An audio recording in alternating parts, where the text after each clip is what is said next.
ഒരുത്തനും കൂടി വരാനുണ്ടായിരുന്നല്ലോ, ഒരു ക്രിസ്റ്റഫർ എന്നാണ് പറഞ്ഞിട്ട്. ബിഗ് ഷോപ്പറാ?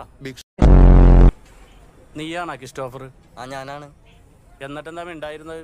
അതിന് എന്നാലും വിളിക്കണ്ടേ?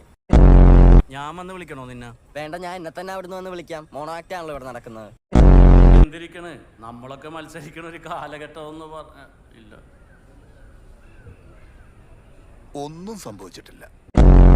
നീ 4 അക്ഷരം പഠിച്ച് വല്ല പരീക്ഷ എഴുതി പാസ്സാവുന്നതിന് പകരം അവിടെ ഇവിടെയും പോയി വല്ല തല്ലുകൊണ്ടിടക്കേണ്ട കാര്യം ഉണ്ടോടാ നിനക്ക്? നമ്മുടെ ബോക്സർ ഒരു കാര്യം ചെയ്യ്, പോകുന്ന വഴി ആംബുലൻസിന്റെ നമ്പറും കൂടി എടുത്തോണ്ട് പോ, വരുമ്പോ ഉപകാരപ്പെടും. എന്താണ് പിന്നെ വെയിറ്റ് നോക്കുമ്പോ തൂക്കാൻ വേണ്ടേ? ഇയാൾ അവിടുത്തെ ക്യാപ്റ്റനാ. അതല്ലേ ഞാൻ പറഞ്ഞത്, അവന് ചെവിയല്ല, നീ കേറി. അങ്ങനെ കോൺസ്പിറസി തിയറീസ് ഉണ്ട്. കാര്യം അറിയാത്തവന്മാർ എപ്പോഴും പറയുന്ന കോൺസ്പിറസി തിയറി. ഒന്ന് പോയാടെ ഇറക്കാം. മോനെ മോനെ ഇങ്ങോട്ട് നോക്ക്. നോക്ക് നോക്ക്. അമ്മച്ചി, അപ്പച്ചൻ എന്താ അമ്മച്ചി എന്നോട് മിണ്ടാത്ത? അമ്മച്ചില്ലടോ, ഡോക്ടറാണ്. അങ്ങേരെന്താ എന്നെ ഇതുവരെ കേൾക്കാൻ പോലും ശ്രമിക്കാത്ത? ചെറുതായിട്ടൊന്ന് കിളി പോയി തോന്നുന്നുണ്ട്.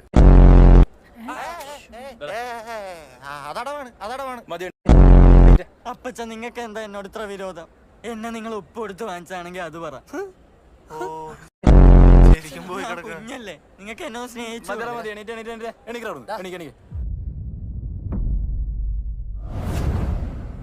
കോച്ചന്റെ മാച്ചായോ? എന്റെ ഒപ്പോണന്റ് എവിടെ? എനിക്കാണ് ഇടിച്ച് പരത്തണം. എടാ പൊട്ടെ, നീ കളിയും തോറ്റ അവനെ വാളം വെച്ചാ വന്നേക്കണം. നിന്റെ ഷർട്ടിലോട്ട് നോക്ക്. തോൽവികളിൽ നിന്നാണ് ചാമ്പ്യന്മാരുണ്ടാവുന്നത്. ലെജൻസ് ഒക്കെ എങ്ങനെയാ അല്ലേ കോച്ച്?